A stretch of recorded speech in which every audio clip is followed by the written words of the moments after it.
So maybe you are one of the people in the country, probably about half, waking up disappointed this morning, fearing their candidate for president is not going to win.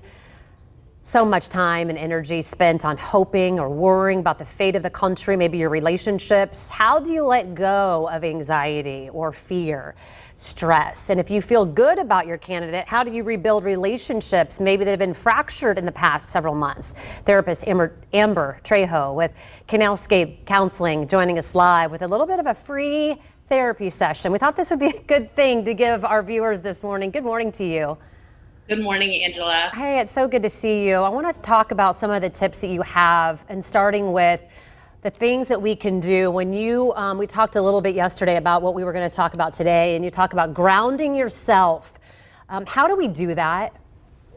Yes. So something that I tell my clients to do when they're facing anxiety is just to find an activity that really grounds them. And grounding just basically means something that brings you back to the present moment. And so this could be anything from prayer to playing with your children to exercising. But the point of it is to really keep your mind present in that activity that you're doing. So if you find your thoughts drifting towards your fears about the election, towards your fears of the future, kind of just gently direct them back towards the activity that you're doing at that present moment, and try really to be mindful and being present in that moment. And then also grounding has to do with maybe putting something down or taking a rest from something that's robbing you of the present moment. So maybe, taking a break from social media or taking a break from the TV temporarily, and putting your mind towards the present moment. Yeah, I know a lot of people think that they can't control even their thoughts, but the truth is you can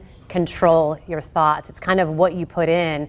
How do you think your best way to tell people that to really focus on the things that you do have control over?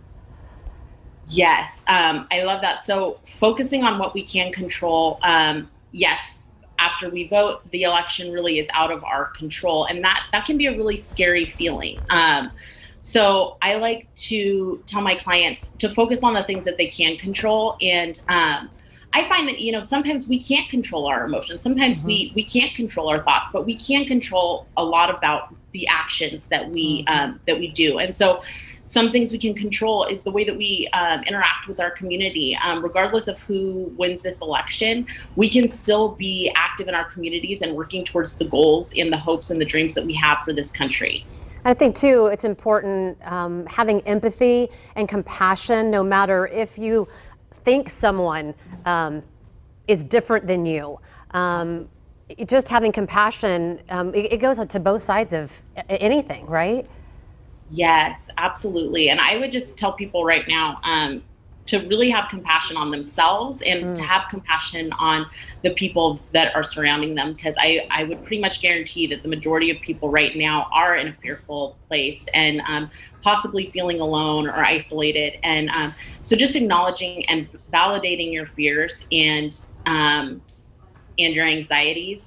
And then also realizing that they will not feel this intense forever, that they will pass through, and it won't always feel this intense. Yeah, feelings go away. They come and go, sometimes in a split second, sometimes for a long time. Amber, thank you so much.